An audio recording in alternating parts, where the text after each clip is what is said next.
بسم اللہ الرحمن الرحیم۔ معزز خواتین و حضرات، خواجہ آصف نے کچھ دنوں پہلے ایک بات کہی تھی، اور وہ یہ بات کہی تھی کہ محمود غزنوی جو ہے وہ لٹیرا ہے، اس نے یہاں لوٹ ماری۔ اس بات پہ پاکستان میں بہت احتجاج ہوا، کیونکہ پاکستان میں بہرحال جو ہے محمود غزنوی جو ہے اس کو ایک ہیرو کے طور پہ لیا جاتا ہے۔ بھارت میں اس پہ بہت تالیاں بجی، بھارت اس پہ بہت خوش ہوا کہ پاکستان کا جو ڈیفنس منسٹر ہے وہ قائل ہو گیا ہے کہ وہ محمود غزنوی کو لٹیرا قرار دے رہا ہے۔ معزز خواتین و حضرات، محمود غزنوی جو ہیں وہ ہیرو ہیں، اور وہ ہیرو رہیں گے۔ وہ علامہ اقبال کے بھی ہیرو تھے۔ علامہ اقبال جو ہیں وہ ان سے اپنی محبت کا اظہار کرتے تھے۔ پاکستان کے بھی وہ ہیرو ہیں۔ پاکستان کی ایک میزائل کا نام جو ہے وہ ان کے نام پہ ہے، اسی طرح سے پاکستان کی ایک میزائل کا نام غوری کے نام پہ بھی ہے، ابدالی کے نام پہ بھی ہے۔ یہ سارے افغان تھے اور مسلمان بھی تھے۔ پاکستان جو ہے اس میں ان کا بہت رول ہے ان لوگوں کا۔ محمود غزنوی جو تھے، ان کے آنے کے بعد یہاں پہ ایک طرح سے اسلام آیا، صوفی آئے، ایک راستہ ہموار ہوا۔ اس طرح سے جو غوری ہے ان میں زمانے میں بھی ایک حکومت اسٹیبلش ہوئی، اور اس حکومت کے نتیجے میں ہم دیکھتے ہیں کہ جو مسلمانوں کے لیے راستے کھلے۔ اس کے بعد ابدالی ہے، وہ اس دور میں آیا جب کہ یہاں پہ مرہٹے جو ہیں سب کانٹیننٹ میں، انہوں نے مسلمانوں کی زندگی حرام کر رکھی تھی۔ ہم یہ نہیں کہتے کہ ان حکمرانوں نے، ان لوگوں نے کوئی زیادتیاں نہیں کی۔ جب حکمران حملہ آور ہوتے ہیں تو معاملات خراب ہوتے ہیں، لیکن کیا جو ہندو راجا ہیں وہ بڑی محبت سے رہتے رہے، بڑی محبت سے لڑتے رہے؟ انہوں نے جب لڑائیاں کی ہیں، انہوں نے جب بھی انہیں موقع ملا ہے، جیسے مرہٹوں کو موقع ملا ہے، انہوں نے مسلمانوں کے ساتھ بہت برا سلوک کیا ہے۔ اسی طرح سے جب یہ ایک زمانے میں یہاں پہ بدھوں کی حکومت قائم تھی، جس میں اشوک اعظم جس میں بڑے نمایاں ہیں، جس طرح سے انہوں نے بدھوں کو قتل عام کیا، انہوں نے اس حد تک قتل عام کیا کہ جو مین علاقوں میں بدھ جو ہیں وہ وہاں سے انہیں بھاگنا پڑا۔ ہم یہ دیکھتے ہیں کہ پورے علاقوں میں اگر کسی تہذیب کے جو بہت اثرات ہیں وہ گندھارا تہذیب کے ہیں، ہمارا ٹیکسلا ویکسلا میں آپ دیکھتے ہیں، دوسری جگہوں پہ دیکھتے ہیں، لیکن یہ لوگ جو ہیں انہیں نکال دیا گیا، اور یہ پہاڑوں پہ چلے گئے، یہ تبت میں چلے گئے، یہ مین علاقوں سے نکل گئے۔ جو ظلم و تشدد جو ہے ہندوؤں کی حکومت نے کیا، اس کی تو مثال جو ہے آپ کو نہیں ملتی برصغیر کی تاریخ میں، کیا دنیا کی تاریخ میں نہیں ملتی۔ اچھا، لیکن میں یہ نہیں کہتا کہ یہ اگر انہوں نے ایسے کیا تو بہت غلط کیا۔ در حقیقت ایک زمانہ تھا، ایک وقت تھا جو محمود غزنوی کا وقت بھی تھا۔ اس وقت میں یہی ہوتا تھا، لوگ جو تھے، جو طاقتور لوگ ہوتے تھے، وہ ساتھ والے ملکوں پہ قبضہ کرتے تھے۔ یہ 1920s میں اس عشرے تک جو قبضہ ہے وہ ایک لیگل ایک آپ کا معاملہ رہا ہے کہ جی اگر آپ کا قبضہ ہے تو آپ وہاں کے حکمران ہیں۔ اور یہ فارمولہ جو ہے یہ پوری دنیا میں اس پہ عمل ہوتا رہا۔ یہ ویسٹ میں بھی ہوتا رہا، امریکہ میں بھی ہوتا رہا، یہ یورپ میں بھی ہوتا رہا، اور اس پہ اگر آپ اعتراض کریں تو پھر سب پہ کریں۔ اگر آپ نے کہنا ہے محمود غزنوی کو لٹیرا کہنا ہے تو پھر آپ کو اور بہت سے لوگ جو ہیں، جو بہت سے انڈین ہیں، ان کے متعلق بھی یہی بات کرنی پڑے گی۔ اصل میں وقت بدل گیا ہے، ماضی جو ہے اس کو حال مت بنائیں۔ ایک زمانہ تھا جب محمود غزنوی آیا اور اس نے انڈیا پہ حملے کیے، اور اچھا کیا برا کیا وہ ایک تاریخ کا حصہ ہے۔ بہت سے لوگوں کا خیال ہے کہ یہاں پہ بہت سے لوگ جو ہیں بہت سے مصائب میں پھنسے ہوئے تھے، انہیں نجات دلائی اور ان کے لیے وہ نجات دہندہ بنا۔ اسی طرح کی بات جو ہے محمد بن قاسم کو متعلق کی جاتی ہے۔ خلاف بات بھی ہو سکتی ہے، کوئی اس میں بھی حرج نہیں ہے۔ بات یہ ہے کہ محمود غزنوی کے پہ جو سب سے بڑا الزام لگایا جاتا ہے وہ یہ کہ اس نے سومناتھ کا جو ہے وہ مندر توڑا تھا، اس کے بت توڑے تھے۔ اگر آپ انڈین ہسٹری کا مطالعہ کریں اور انڈین سورسز سے مطالعہ کریں، آپ کو تو بے شمار آپ کو کتابیں ملتی ہیں۔ آپ صرف گوگل پہ ذرا سرچ دے کے دیکھ لیں کہ یہ سومناتھ کا مندر ہے، سومناتھ کے بت ہیں، کتنے ہندو راجاؤں نے توڑے تھے۔ در حقیقت جب یہ معاملہ ہوا، جب محمود غزنوی جو ہیں انہوں نے انڈیا پہ حملہ کیا اور جب وہ یہاں پہ آتے تھے تو یہ ایک پولیٹیکل مسئلہ تھا، یہ مذہبی مسئلہ نہیں تھا۔ اسی طرح سے جب راجا جو ہے انہوں نے سومناتھ پہ، گجرات پہ حملے کرتے تھے تو وہ پولیٹیکل مسئلہ ہوتا تھا، وہ مذہبی مسئلہ نہیں ہوتا تھا۔ یہ رومیلا تھاپڑ جو ہے جنہوں نے کتاب لکھی ہے سومناتھا وہ پوری ایک، اور اس میں انہوں نے ایک بات کی ہے، انہوں نے یہی بات کی ہے کہ یہ بہت، یعنی آپ یوں سمجھیں کہ 1817 تک تو یہ نہ کبھی ایشو بنا، نہ کسی نے کہا جی محمود غزنوی جو ہے اس نے سومناتھ کا بت توڑا، اس کو کبھی کچھ نہیں کسی نے کہا۔ 1817 میں پہلی دفعہ جب یہ تاریخ لکھی ایک انگریز نے، اس تاریخ لکھنے کے بعد اس میں یہ ایک بات کی گئی کہ جی جو اس میں محمود غزنوی ہے انہوں نے سومناتھ کا بت توڑا۔ اچھا، اب ایک بڑی دلچسپ بات ہے کہ یہ سومناتھ کے بت توڑنے کی بات جو ہے یہ فارسی میں تو ہوتی تھی، یہ افغانستان میں تو ہوتی تھی، یہ ایران میں تو ہوتی تھی، لیکن انڈیا میں نہیں ہوتی تھی۔ رومیلا تھاپڑ کے کہنے کے مطابق کوئی انڈین آپ کو ریفرنس نہیں ملتا جس میں 1817 تک کہ سومناتھ کا مندر پہ حملہ ہوا. وہ یہ مانتی ہیں کہ محمود غزنوی نے حملے کیے، یہ سبھی مانتے ہیں کہ انہوں نے حملے کیے، تو لیکن یہ بات نہیں ہے کہ کسی انڈین سورس میں یہ چیز موجود ہو کہ جی انہوں نے توڑا، بلکہ اس کے مندر کے جو ہے تذکرے ملتے ہیں کہ مندر جو ہے اس کی بحالی ہو رہی ہے، اس کے دوسرے معاملات کو بہتر کیا جا رہا ہے، اس طرح کی باتیں ملتی ہیں. لیکن محمود غزنوی نے سومناتھ کا مندر توڑا، اس کا تذکرہ یا اس کا ثبوت ہمیں کسی بھی انڈین سورس سے نہیں ملتا. 1817 میں پہلی دفعہ، جیسے میں نے کہا نا کہ ہسٹری آف جو برٹش انڈیا لکھی گئی ہے اس میں یہ بات ہوئی، اور اس کے بعد چونکہ یہ ایک ایسا نریٹو تھا جس کو مسلمانوں نے بھی لے لیا اور ہندوؤں نے بھی لے لیا، اور پھر اس پہ ڈھول بجنے شروع ہو گئے کہ محمود غزنوی انہوں نے کہا ہمارا ہیرو ہے، انہوں نے کہا یہ ہمارا لٹیرا ہے، اب ان کا لٹیرا ہے، یہ تو لوٹ کے چلا گیا. لیکن بزرگ خواتین حضرات، آپ نے کبھی دیکھا کہ بڑی مدت تک آریہ جو ہیں یہ کہا جاتا رہا کہ وہ سینٹرل ایشیا سے آئے ہیں، سینٹرل ایشیا سے آئے ہیں اور پورے اس خطے میں چھا گئے ہیں، اور ان پہ یہ بھی الزام لگاتا گیا کہ یہ جو ہڑپا کی تہذیب ہے، یہ منجو دوڑو کی تہذیب ہے، جو سندھ ویلی کی تہذیب ہے، ان کو ختم کرنے میں ان کا ایک رول تھا، وہ حملہ آور تھے. یہ بڑی مدت تک ایک نریٹو جو ہے اسٹیبلش ہوتا رہا، یہ بات کی جاتی رہی. ہاں اس میں یہ نہیں ہے کوئی ریٹن چیزیں موجود تھیں، لیکن ظاہر ہے کہ جب ایک قوم بہت بلک میں ایک جگہ سے مائگریٹ ہو کے دوسری جگہ آتی ہے تو جس جگہ آ کے وہ آباد ہوتی تو وہ وہاں کچھ نہ کچھ تو کرتی ہے. ایسے تو نہیں ہوتا کہ وہ کہتے ہیں آئیں جی تشریف لائیں، آپ تو بہت اچھے ہیں، ہم آپ چھوڑتے ہیں. آپ دیکھیں نا کس طرح سے یہ ہمارا ہڑپا ختم ہوا، منجو دڑو ختم ہوا، اور اس کے بعد کس طرح سے یہ تہذیب بڑھی. تو اس میں بے شمار آرکیالوجیکل ثبوت ہیں، بے شمار دوسری چیزیں یہ دیتی ہیں کہ آریائی جو آریہ تھے انہوں نے وہ حملہ آور تھے. لیکن آپ بات کر کے دیکھیں انڈینز کا دماغ خراب ہو جاتا ہے. آپ اگر کہتے ہیں آرین حملہ آور تھے، وہ اس بات کو ماننے کے لیے تیار نہیں ہے وہ خود. لیکن نہرو جو ہے وہ ان کی کتابوں میں یہی بات ملتی ہے، جو انڈینز پہلے رائٹرز ہیں 1940 سے پہلے 50 سے پہلے وہ سب یہی بات کرتے ہیں. لیکن اب مسئلہ یہ کہ اب مائنڈ سیٹ بدل گیا ہے. مائنڈ سیٹ کیا بدلا ہے؟ اب ہر مسجد کے نیچے، ایون تاج محل کے نیچے بھی انہوں نے ایک مندر نکال لیا. اس نے کہا جی اس کا بھی آرکیالوجی سروے کریں. حالانکہ انڈیا میں قانون موجود ہے کہ 1947 کے بعد کسی بھی مذہبی بلڈنگ جو ہے اس کا سٹیٹس نہیں بدلا جائے گا. لیکن جب سے بابری مسجد کا سٹیٹس بدلا ہے، زبردستی قبضہ کیا گیا ہے وہاں پہ، تو وہاں پہ جو ایک معاملہ ہے وہ ختم ہو گیا ہے. وہ جو ایک ٹالرنس والی بات تھی، آپ سیکولرزم کی بات کرتے تھے، آپ ڈیموکریسی کی بات کرتے تو وہ تو بات ختم ہو گئی ہے. تو اب مسئلہ کیسے آگے چلے گا؟ اب معاملہ کیا ہے؟ آصف جو ہے انہوں نے بڑی ایک جوش میں ایک بات کر دی. کیوں کر دی؟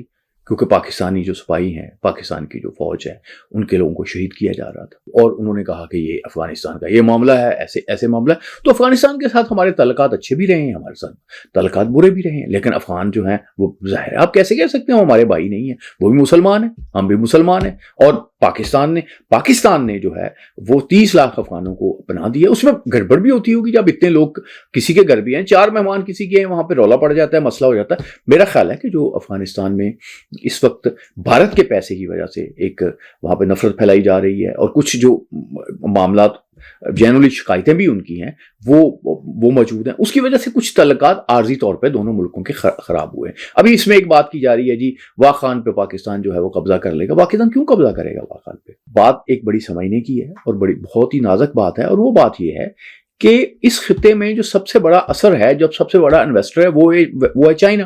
پاکستان میں بھی پیسے لگا رہا ہے، واغ خان میں بھی وہ سڑکیں بنا رہا ہے، اور چابہار تک وہ جانا چاہتا ہے. وہ آپ یوں سمجھیں کہ وہ اس خطے میں ایک امن کے ذریعے، ایک ڈیولپمنٹ کے ذریعے تبدیلی لانا چاہتا ہے. لیکن امریکہ اس کو اپنے مفادات کے خلاف سمجھتا ہے، اس کے لیے بھارت کو استعمال کر رہا ہے. کہا یہ جاتا ہے کہ جو لوگ ہیں 6000 فائٹر ہیں TTP کے، اور دوسرے کچھ لوگ جو ہیں وہ جو ہیں ان کو جو فنڈنگ ہو رہی ہے، جو ان کو پیسہ دیا جا رہا ہے وہ بھارت دے رہا ہے. اچھا، اب یہ بات ایک پاکستانی جو سفارتکار ہے، بڑے بڑے سفارتکاروں نے یہ الزام لگایا ہے. لیکن یہ سوال بہرحال ہوگا کہ وہاں پہ اگر کوئی لوگ بیٹھے ہیں، وہاں پہ لوگ، یہ جو بات عام ہو رہی ہے کہ وہاں پہ مختلف جگہوں پہ ہمارے ٹرائبل ایریا سے جا کے لوگ آباد ہوئے ہیں، تو وہ کہاں سے کھائیں، کیا کریں؟ اب یہ بات سوچنے کی. ایک بات جو ہے وہ کی گئی کہ جی کچھ اربوں روپے جو ہے مانگے گئے تھے اس مسئلے کو سیٹل کرنے کے لیے، لیکن جب طالبان سے پوچھا گیا کہ کیا پھر آپ گارنٹی کرتے ہیں تو انہوں نے گارنٹی دینے سے انکار کر دیا. پاکستانی حکومت کو یہ ایک سوچنا ہے کہ اس مسئلے کا احسن طریقے سے حل کیا ہو سکتا ہے. اگر فرض کریں کہ پاکستان کے قریبی علاقوں سے وہ کسی اور جگہوں پہ آباد ہو سکتے ہیں، اس میں افغان حکومت تعاون کرتی ہے، پاکستان حکومت تعاون کرتی ہے، اور اس کا ایک پرامن حل نکلتا ہے، تو وہ حل نکلنا چاہیے. یا اس کے علاوہ اگر وہ پاکستان میں آتے ہیں تو کس طرح سے آتے ہیں، یا پاکستان میں نہیں رہتے تو کس طرح سے. جو ہارڈ کرمنلز ہیں میں ان کی بات نہیں کر رہا، میں جو عام لوگ ہیں جو کسی وجہ سے وہاں چلے گئے ہیں میں ان کی بات کر رہا ہوں. اس میں کوئی نہ کوئی حل نکلنا ہے، اور حل نکلے گا انشاءاللہ تعالیٰ، کیونکہ دونوں ملکوں کے درمیان جو ہے وہ تعلقات خراب رہ ہی نہیں سکتے. افغانستان کی معیشت کا تعلق جو ہے وہ پاکستان کے اس روٹ کے ساتھ ہے، اور افغانستان کو اس بات کا بالکل علم ہے کہ جو پشتون ہیں وہ جو ہیں وہ 44% ہے افغانستان کا. اس آدھے سے زیادہ جو غیر پشتون ہیں، ان میں نمایاں تاجک ہیں. تاجک جو ہیں پچھلی حکومت میں ڈومینیٹ رہے ہیں، یعنی یہ فارسی زبان یا دری زبان جس کو وہاں بولتے ہیں وہ کابل کی زبان اس لیے رہی ہے کہ وہاں پہ جو غیر پشتون تھے وہ رہے ہیں. اب طالبان جو ہیں یہ پشتون ہے. اچھا، اب ایک اور بات بھی کی جاتی ہے، اور وہ بھی ایک لطیفے والی بات کی جاتی ہے کہ جی ہم نے تو پھر افغانستان جو ہے وہ تو ہم نے بنا لینا ہے. کہاں تک بنا لینا ہے؟ دریائے سندھ تک بنا لینا ہے. بھائی بات یہ ہے کہ دریائے سندھ تک اگر ہم تورخم بارڈر سے لیں تو کون آباد ہے؟ زیادہ پشتون آباد ہے، پشتونوں کی حکومت ہے. کس کے لیے بنانا ہے؟ پشتونوں سے چھیننا ہے آپ نے یہ. لیکن یہ پشتون جو ہیں یہ پاکستان کا حصہ ہے. آپ یہ دیکھیں کیا ہوتا ہے، یہ جو پشتون اس علاقے میں آباد ہیں کیا وہ افغانستان سے محبت کرتے ہیں؟ یہ افغانستان جانا چاہتے ہیں. کچھ مسئلہ ہوتا ہے تو کہاں جاتے ہیں؟ یہ کابل جاتے ہیں، یہ لاہور آتے ہیں، یہ کراچی جاتے ہیں. پختونوں کا جو سب سے بڑا شہر ہے کون سا ہے؟ کراچی ہے. لاہور بن رہا ہے. اب پوری جو پشتون معیشت ہے اس کا تعلق ہے پنجاب کے ساتھ. پنجاب کا تعلق وہاں سے ہے. دونوں بھائی ہیں. ایک آپ یوں سمجھیں کہ جسم سے یہ سانس لیتے ہیں. یہ پاسبل نہیں ہے. ہم نے تعلقات بہتر بنانے ہیں جو افغان پشتون ہیں ان کے ساتھ بھی، لیکن اس کا وہ تعلقات جو ہیں جو ہمارے پاکستانی پشتون ہیں ان سے دراز کر کے نہیں تعلقات بن سکتے. اب مسئلہ یہ پاکستانی فوج اگر یہ کہتی ہے کہ جی ہمارے لوگوں پہ اٹیک نہ ہو، ہماری تنصیبات پہ اٹیک نہ ہو، تو یہ ہر ملک بات کرتا ہے. ہاں جو ان کی شکایتیں ہیں، جو ان کے معاملات ہیں، اس کو بیٹھ کے مجھے یقین ہے کہ پشتون جو ہیں وہ اس مسئلے کا حل نکالیں گے. پشتون جو بہت دانشور لوگ بھی ہیں اور بہت اچھے طریقے سے فیصلہ کرنے والے لوگ ہیں، اس کا حل نکل آئے گا. اس میں جو سب سے بڑا مسئلہ ہے وہ پیدا کر رہا ہے بھارت کچھ لوگوں کو جو ہے وہ کر رہا ہے، بلوچستان میں فنڈنگ کر رہا ہے، الزام لگایا جا رہا ہے، اور اسی طرح سے وہ فنڈنگ کر رہا ہے، ٹی ٹی پی کو فنڈنگ کر رہا ہے اس خطے میں. اس کا کیا نتیجہ نکلے گا؟ میں یہاں پہ بھارتی اپنے دوست جو ہیں، جو مہربان ہیں، دانشور ہیں، ان سے بڑے ایک ادب کے ساتھ کچھ حقائق ان کی پیش کرتا ہوں. کہا یہ جاتا ہے کہ پاکستان جو ہے نا اس کو اس لیے بنایا گیا تھا، یہ ایک انڈین نقطہ نظر ہے، ہم اس پہ بلیو نہیں کرتے. وہ یہ کہتے ہیں کہ جی کہ ایک بفر سٹیٹ بن جائے. یہ کس کے درمیان بن جائے؟ سوویت یونین کے درمیان. انڈیا جو ہے یہ کمیونزم سے محفوظ رہے، اس میں پاکستان ایک مذہبی ریاست ہے، پاکستان کے لوگ مسلمان ہیں، وہ غیر مسلموں کے خلاف نہیں ہوں گے. اور یہ بات جب افغانستان پہ قبضہ ہوا تو پاکستان جو ہے وہ ظاہر ہے سوویت یونین کے خلاف کھڑا ہوا. لیکن کبھی آپ غور کریں کہ پاکستان جو قربانیاں دے رہا ہے یہ اپنے لیے دے رہا ہے، بالکل اپنے لیے دے رہا ہے. لیکن ایک اور بہت بڑا کام ہو رہا ہے جس پہ آپ بالکل توجہ نہیں دے رہے، جو بالکل آپ کی سمجھ میں نہیں آ رہی. وہ یہ ہو رہا ہے کہ اگر فرض کریں کہ آپ پاکستان کو ڈی سٹیبلائز کرتے ہیں، یہ ڈی سٹیبلائز ہو جا رہا ہے، کیا ہوگا پھر؟ جو تورخم بارڈر کی سرحد ہے وہ واگا پہ چلی جائے گی. خدا نخواستہ، اللہ نہ کرے ایسا ہو کہ پاکستان کسی وجہ سے نہیں رہتا، وہاں چلی جائے گی. پھر کیا ہوگا؟ اور انتشار پڑے گا اور چیزیں خراب. کیا آپ یہ چاہتے ہیں؟ کیا آپ یہ چاہتے ہیں دلی جو غیر محفوظ رہے؟ آپ سوچیں کہ اگر فرض کریں پاکستان نہ ہوتا تو یہ جو 30 لاکھ افغان مہاجرین جب آئے تھے تو یہ دلی تک جاتے، یہ بہار تک جاتے، یہ بمبئی تک جاتے، یہ آپ کے گیسٹ ہوتے، یہ آپ پہ بوجھ ہوتے. پھر آپ کو پتہ چلتا کہ چیزوں کو جب 30 لاکھ لوگ آپ کے ملک میں آ جائیں اور وہ مسلح بھی ہوں اور ان پر ظلم بھی ہو رہا اور ان کے اپنے ملک میں یہ حالات ہوں کہ وہ وہاں پہ نہ جا سکیں، تو پھر کیا افغان معاملے میں پاکستان کو کے ساتھ انڈیا کو کھڑا ہونا چاہیے. ابھی بھی یہ بات نہیں. ابھی ایک بات جو ہے بڑی کی جاتی ہے کلنٹن کی، مسز کلنٹن کی بات کی جاتی ہے کہ جی انہوں نے یہ کہا تھا کہ جی پاکستان جو ہے اپنے بیک یارڈ میں سانپ پال رہا ہے اور یہ ضروری نہیں کہ اس کے ہمسایوں کو کاٹیں گے، کسی وقت اس کو بھی کاٹیں گے. تو وہ انڈینز کہتے تھے کہ جی آپ ان سانپوں کو دودھ مت پلائیں. ہم نے تو افغانوں کو اپنا بھائی سمجھا ہے. ہمارے ان سے اختلافات بھی ہیں، ان کے ساتھ مسئلے بھی ہیں، ان کے ساتھ اب کچھ ایک تھوڑا سا گروپ جو ہے وہ چیزوں کو آگے لے کے جا رہا ہے، ایک دشمنی کی صورتحال بھی پیدا ہوگی، لیکن عمومی طور پہ پشتون بیلٹ کے ساتھ اچھے تعلقات۔ افغانستان کے متعلق جو پاکستان کی پالیسی ہے، یہ ایک سفارتکار ہے، انہوں نے کتاب لکھی تو وہ کہتے ہیں کہ جب بھی بنی ہے تو یہ پشتون بناتے رہے ہیں، لیکن آپ کہہ رہے ہیں کہ جی یہ سانپ پال رہے ہیں، آپ انہیں سانپوں کا نام دے رہے ہیں، تو اب اگر وہ لوگ جو کاٹنے والے ہیں اب آپ انہیں دودھ پلا رہے ہیں، تو کیا یہ دودھ اگر یہ پلا رہے ہیں تو یہ دودھ اگر یہ آج پاکستان کو کاٹ رہے ہیں تو کیا پھر یہ انڈیا کو نہیں کاٹیں گے؟ کیا انڈیا کے لیے خطرہ نہیں بنے گے؟ اس پہ ضرور سوچئے گا۔ میں سمجھتا ہوں کہ پاکستان جو ہے اس کو انڈیا پہ یہ بات باور کرنی چاہیے کہ ہم پاکستان کا تحفظ کر رہے ہیں، لیکن انڈائریکٹلی انڈیا کا تحفظ بھی ہو رہا ہے۔ یہ جو بہت سی چیزیں، بہت سی تحریکیں جو ہیں یہ سینٹرل ایشیا میں، یہ اس خطے میں ابھری ہیں، ان سب کو پاکستان نے فیس کیا ہے، پاکستان نے اپنے خون سے فیس کیا ہے، اور پاکستان نے پاکستان کی حفاظت تو کی ہے لیکن انڈائریکٹلی اس نے انڈیا کی حفاظت بھی کی ہے۔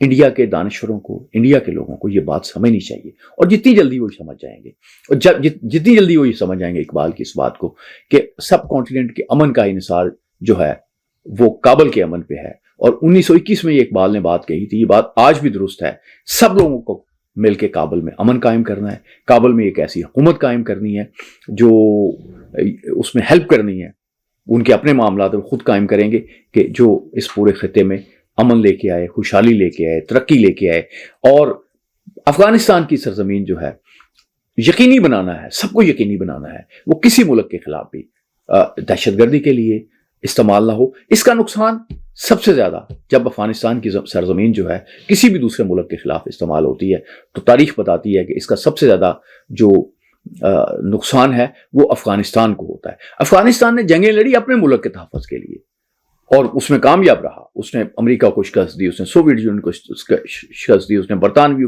کو شکست دی، لیکن یہ بات بھی ایک تاریخ والی بات ہے اور یہ یاد رکھنی چاہیے کہ جس زمانے میں کابل سے لوگ چلتے تھے تو وہ لاہور میں نہیں ٹھہرا کرتے تھے، وہ دلی جایا کرتے تھے، تو کیا پاکستان نے اس عمل کو روکا ہوا ہے؟ کیا کچھ لوگ دلی میں بیٹھے ہوئے یہ سوچ رہے ہیں کہ وہ دلی جو ہے وہ پھر سے جو ہے وہ آباد نہ رہے؟ نہیں، اللہ کرے کابل آباد رہے، لاہور آباد رہے اور دلی بھی آباد رہے، اسی میں اس خطے کی بہتری ہے۔ اللہ آپ کا حامی ناصر۔